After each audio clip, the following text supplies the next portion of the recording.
Attorney General Curtis Hill is dismissing calls for his resignation. He went before cameras today to say he's been falsely and publicly accused of sexual harassment without proper due process. We also learned that one state lawmaker says he's starting the process to forcibly remove Hill from office. Our TV6 State House reporter Katie Hines is working for you to sort out all of today's developments. Katie? Erica, Attorney General Curtis Hill's tone today was one of defiance. He says he has been treated unfairly. He claims the governor rushed to judgment in calling for his resignation, and he worked to discredit the statements of one of his accusers. I stand before you a condemned man, condemned without trial, condemned without notice, condemned without the benefit of any basic rights that ensure fairness. In his first public appearance since allegations of sexual harassment were made public, Attorney General Curtis Hill says he has been convicted without an opportunity to be heard and without any notice of the accusations he faces.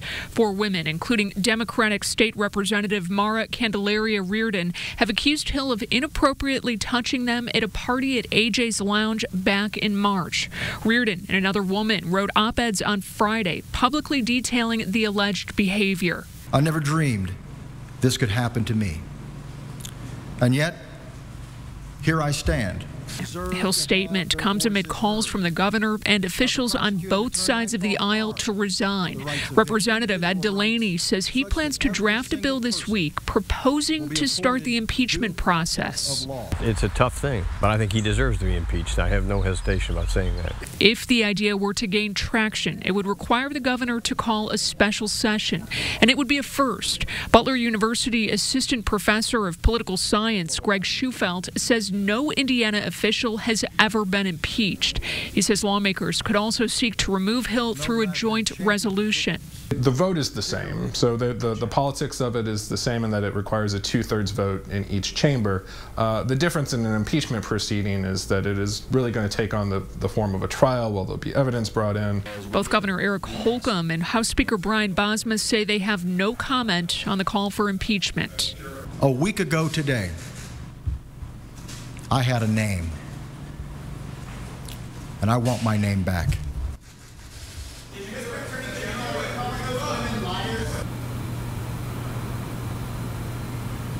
And Hill didn't answer questions from reporters today. He tells us that he looks forward to telling his side of the story in a proper investigation. Erica.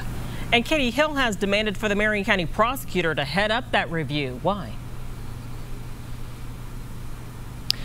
So the Inspector General is already investigating. We confirm that the Inspector General is launching an investigation as of last Friday. But Hill says that the Inspector General is appointed by the governor. And since the governor has already called for his resignation, Hill thinks the outcome is already determined. So that's why he is demanding for the prosecutor to get involved. But keep in mind, the Marion County prosecutor rarely initiates investigations, and in this case will only get involved if it becomes a criminal investigation.